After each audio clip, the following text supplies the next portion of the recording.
வணக்கம். சிறுவாணி ஹெர்பல்ஸ்லேருந்து முத்துக்குமார் பேசுகிறேன். இப்போ நம்ம பார்த்தீங்கன்னா சல்ஃபர் இல்லாத தேங்காய் எண்ணெய், மரச்செக்கு தேங்காய் எண்ணெய் இருக்கு இல்லையா, அதில் வந்து செம்பருத்தி இலை, செம்பருத்தி பூ, அப்புறம் கருவேப்பிலை, மருதாணி, கரிசலாங்கண்ணி, சின்ன வெங்காயம், வெள்ளை பொன்னாங்கண்ணி, சோத்து கற்றாழை, வெட்டிவேர், வெந்தயம், கருஞ்சீரகம், சித்தக்கத்தி, வேப்ப இலை, பெரிய நெல்லிக்காய், இது எல்லாமே மிக்ஸ் பண்ணி இந்த எண்ணெய் காய்ச்சிரும். இந்த கலர் பார்த்தீங்க அப்படின்னா எவ்வளோ இந்த சாரெலாம் இறங்கி எவ்வளோ நல்லா இருக்குது பாருங்கள். இது இந்த சூடு ஒரு கிட்டத்தட்ட ஒரு நல்லா சிறு தீயில் வச்சு நல்லா வேக விட்டுட்டோம் அப்படின்னா அந்த சாறு ஃபுல்லாமே இந்த எண்ணெயில் இறங்கிரும்.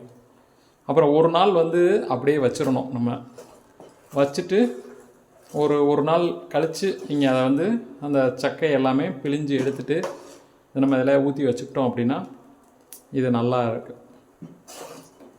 இது ரெகுலராக வந்து தேங்காய் எண்ணெயை வந்து தேங்காய் எண்ணெய் பதில் தலைக்கு தேய்க்க இது யூஸ் பண்ணிக்கலாம். நன்றி.